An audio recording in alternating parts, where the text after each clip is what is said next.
You're 26 years old, and you're standing in a warehouse in Odessa, Ukraine. It's 2 inches the morning. The air smells like fish and diesel and something metallic you can't place. You have 50,000 euros in a bag, but the money is fake, and you know it.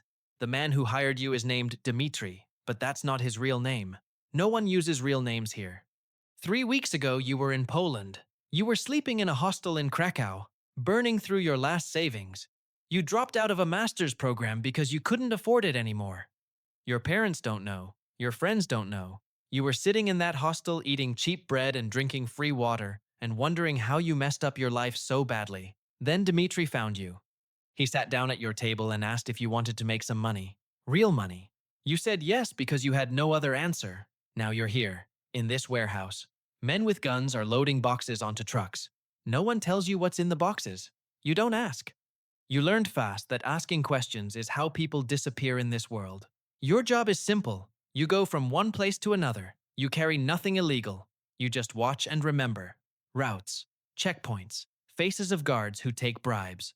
Safe houses you might never use again. You get paid in cash at the end of every run.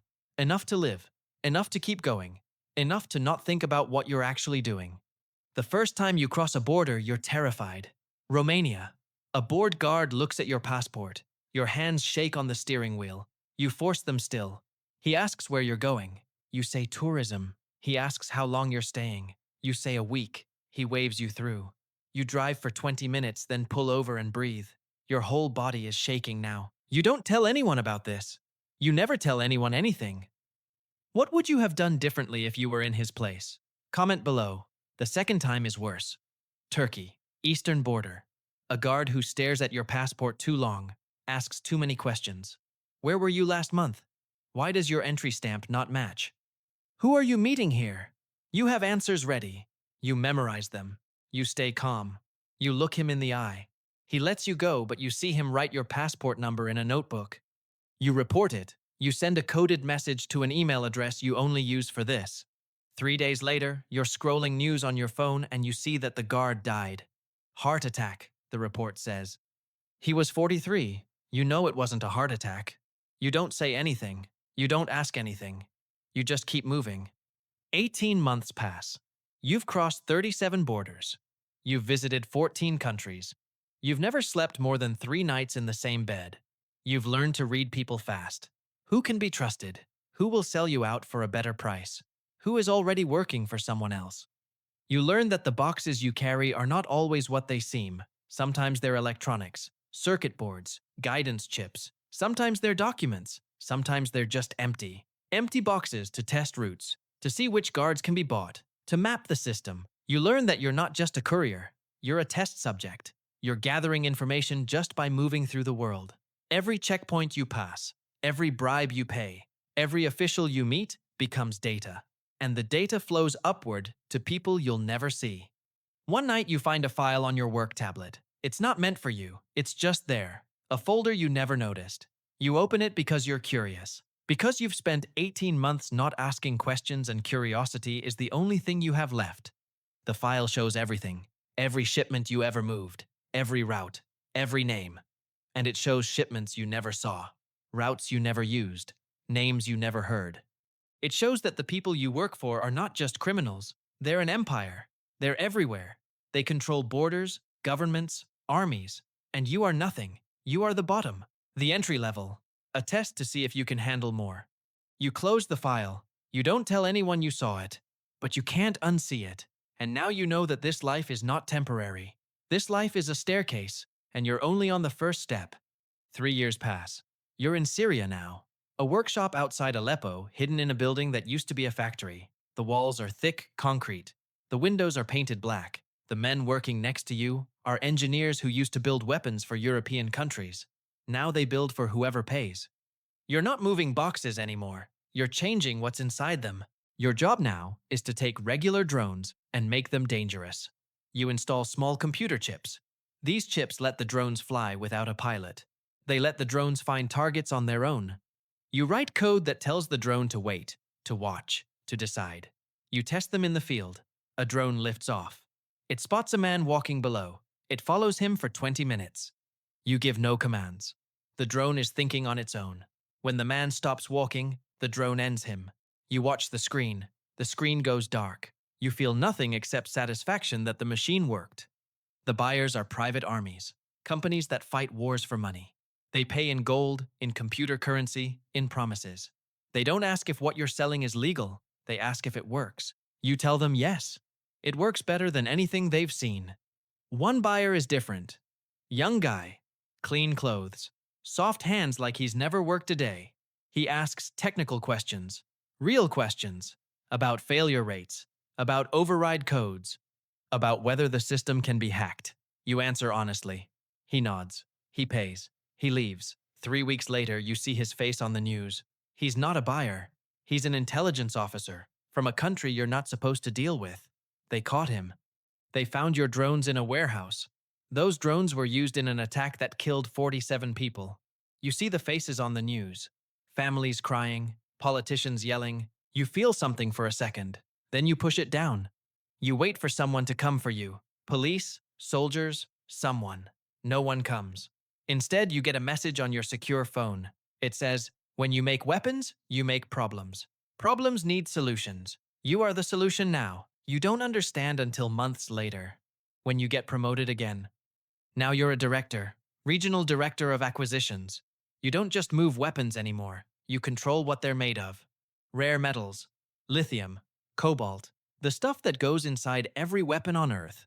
These materials come from mines in places you'll never visit. Congo, Myanmar, Afghanistan. Mines run by men you'll never meet. Mines where workers die so your products can live. Children dig in the mud. Men breathe dust until their lungs give out. Women carry rocks on their backs. You see reports, photos, numbers. You don't look too long. You learn how the real system works.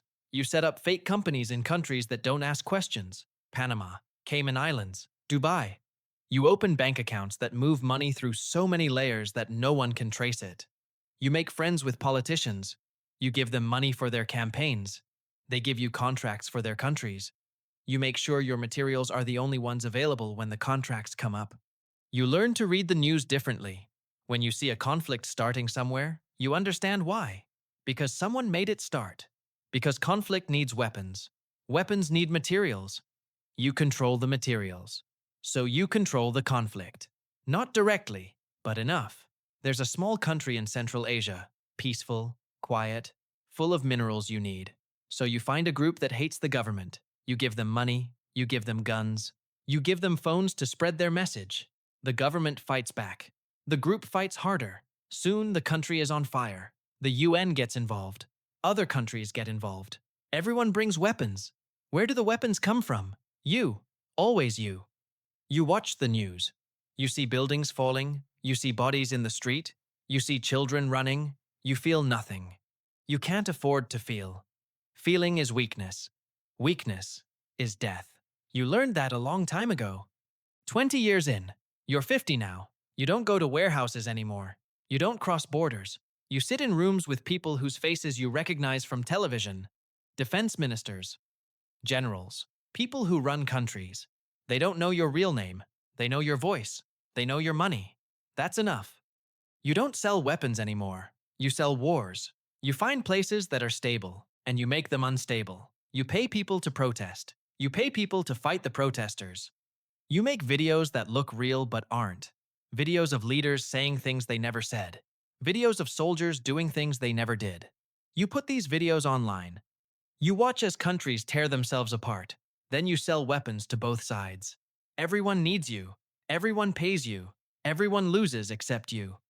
The last step is space. Satellites. Weapons that sit above the earth and wait. When you want something gone, you make a call. A few minutes later, it's gone. No warning, no trace.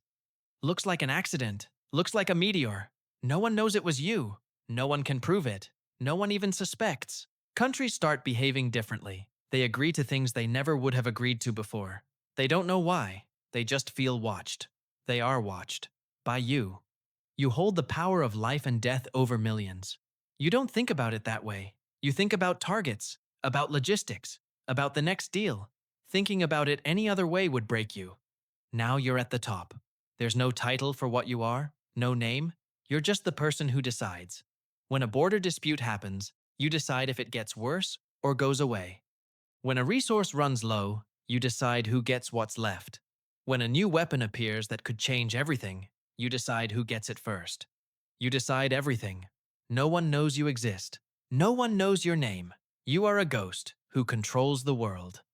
You live alone. You move every few months. Different cities, different houses, different names. You don't have friends. You don't have family. You have contacts. You have assets. You have leverage. That's enough. It has to be enough. Sometimes late at night, you think about that 26-year-old in the Odessa warehouse, scared, alone, not knowing what he was getting into. You wonder what he would think of you now. Would he be proud? Would he be sick? You don't know. You can't know. That person is gone. You killed him a long time ago. You had to. He couldn't survive here. The phone rings. It's always ringing at 3 a.m. Someone has a problem. A shipment got taken. Not by police, by someone new.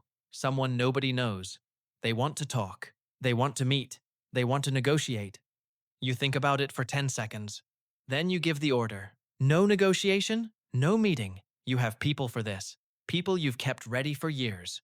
They will find out who this new player is. They will make sure the new player doesn't play anymore. Not because you're angry, because you can't afford uncertainty. The system depends on everyone knowing who's in charge. You're in charge. That can't change. You hang up. You sit in the dark.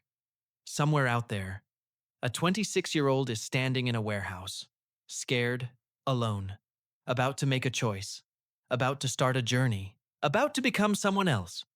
The phone rings again. Another problem, another decision, another life to end or save. You answer. You give the order. The world keeps turning. You keep turning with it. There's no stopping now. There's no getting off. This is your life. This is what you chose. This is what chose you. You are the controller, the decider, the ghost, and you will keep going until someone stops you, or until you stop yourself, whichever comes first. The phone rings again. You pick it up. The night continues. The world continues. You continue. There is no other way. Thanks for watching till the end. If this story made you think, hit that like button. Subscribe to the channel for more punk videos every week. And don't forget to comment your answer to the question you saw earlier. I'll be reading them. See you in the next one.